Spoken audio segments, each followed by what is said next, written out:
Alright guys, welcome to the video. I've had a chance to reflect following the PS5 reveal. Didn't think it would be right for me to go ahead and do a video straight after the reveal. I thought I'd give myself 24 hours to have a think about what has actually gone down. So we're going to take a look at the bombshell PS5 Pro reveal and pricing, which Sony unveiled at the Mark Cerny presentation yesterday.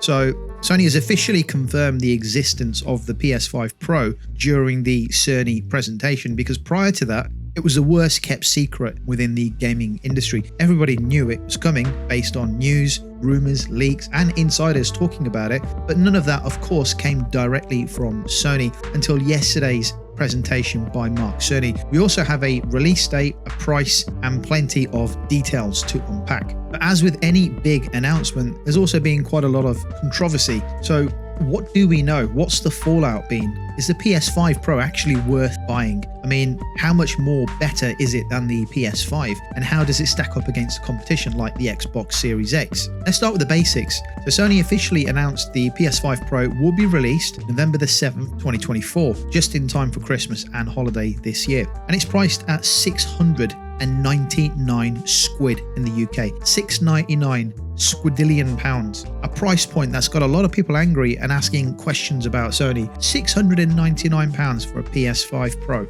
mean, a lot of people are genuinely worried with the lack of competition from Xbox. Sony is going back to the PS3 era, something we do not want to happen. They can only do that if they feel there's no competition stopping them, and that's what it feels like right now with the Pro. Certainly the first part of the PS3 era, towards the end, Sony ate humble pie and did what they do best, make great games. But it wasn't plain sailing during the PS3 era, and a lot of people are fuming at the price point. It's alienating the fan base, that's for sure. It's definitely split the fan base. So what exactly are we getting for £699 in the UK?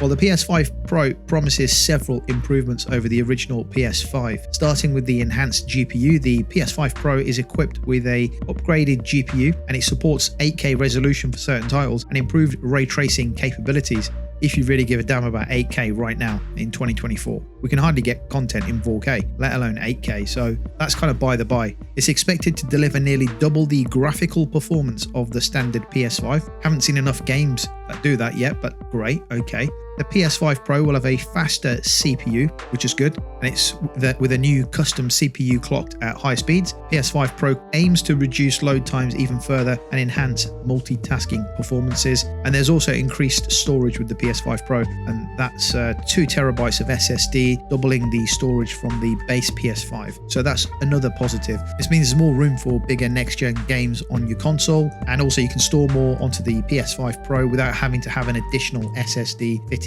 into the console itself. We've also got improved cooling systems. So Sony claims a new cooling system that's quieter and more efficient, addressing some of the common complaints about the PS5. And of course, there is no disk drive. So you heard that correct. There's no disk drive. The PS5 Pro is going all digital. No disk drive, meaning it's designed for digital downloads only. However, the PS5 Slim attachable drive is compatible with the Pro. So for £99, you can use your physical discs on the Pro. So for a grand total of £798 in the UK, so just shy of £800, you can get a console with the disc drive. Does that sound like it's worth the money to you? You tell me. And here's where things get a little bit more interesting. As soon as the price and specs were revealed, there was a wave of reaction, and most of it was, I would dare say it was negative, all around the pricing of the PS5 Pro. A $699 price tag in the UK, combined with the removal of the disc drive, has certainly raised eyebrows. Many feel that the PS5 Pro is pushing the price boundaries, especially when you consider the cost of next-gen games and the lack of backward compatibility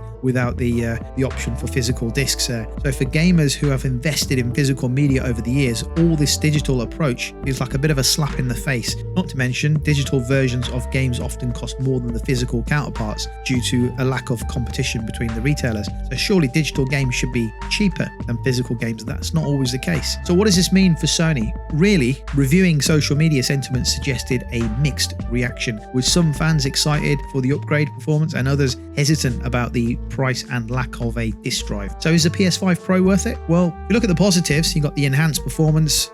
Those looking for the absolute best in gaming performance, the PS5 Pro's upgraded GPU and CPU offer significant improvements over the base PS5. Future proofing, so if you're planning to get 8K gaming in the future or want an experience that the next wave of games are going to deliver, at least you're protected from a future-proofing perspective. The PS5 Pro is designed to be more future-proof. And of course, we have the larger storage. The negatives of the PS5 Pro, well, it's bloody expensive, right? Nearly £800 if you want the disc in the UK, or nearly £700 if you want to go all digital. It's one of the most expensive consoles in the marketplace when it launches, and it's even rivaling some mid-gen PCs. Of course, it has no disk drive, which is a problem. And really, if you're not too bothered about 8K, there's marginal gains really from a visual perspective. So I don't know, the verdict's out. You tell me if you're going to go for a PS5 Pro or not. If you look at the competition, Microsoft has also made headlines recently with the release of their updated Xbox Series X model. However, there is a catch, because the new Xbox console doesn't bring anything new to the table. In fact, it's pretty much the same original Xbox with only minor improvements, and yet the price is around £550 in the UK. So what the hell's going on? It seems both Microsoft and Sony are pushing the envelope on pricing. That is clear. But at least with the PS5 Pro, there are noticeable hardware improvements. Meanwhile, the Xbox Series X update has been criticized for not offering any significant improvements, making its price harder to justify. A big concern here is that with the PS5 Pro costing so much, what do we think the PS6 price is likely to be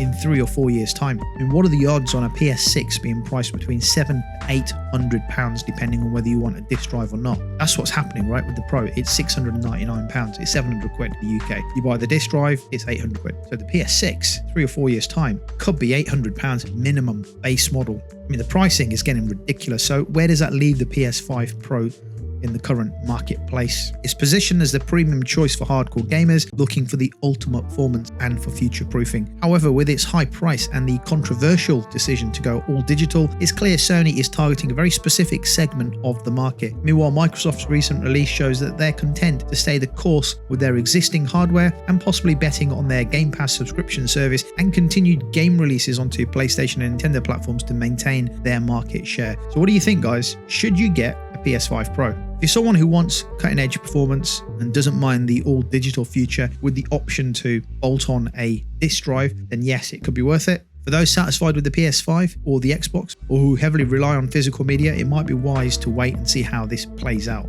For me, I'm undecided. I might wait. I don't know. I'm in two minds. I know what I'm like though. I'm an idiot. I'm an early adopter, right, when it comes to tech and consoles. Pre-orders go live on September the 26th, which is a Thursday. Remember this in the video. Pre-orders go live 26th of September. When the PS5 launched, they had a date for pre-orders. They had a showcase the day before. After the showcase, pre-orders went live early. Remember that, okay? Pre-orders for this PS5 Pro go live on the 26th of September. What are the odds on PlayStation doing a showcase or a state of play on the 25th or the 26th to get people hyped with new games and enhanced games for the Pro? It will happen. Anyway, knowing me, I'll probably end up pre-ordering because that's just me. Is a PS5 Pro on your wish list? Are you getting it, or are you going to give it a miss? Let me know in the comments. If you like the video, give it a thumbs up and I'll catch you on the next video.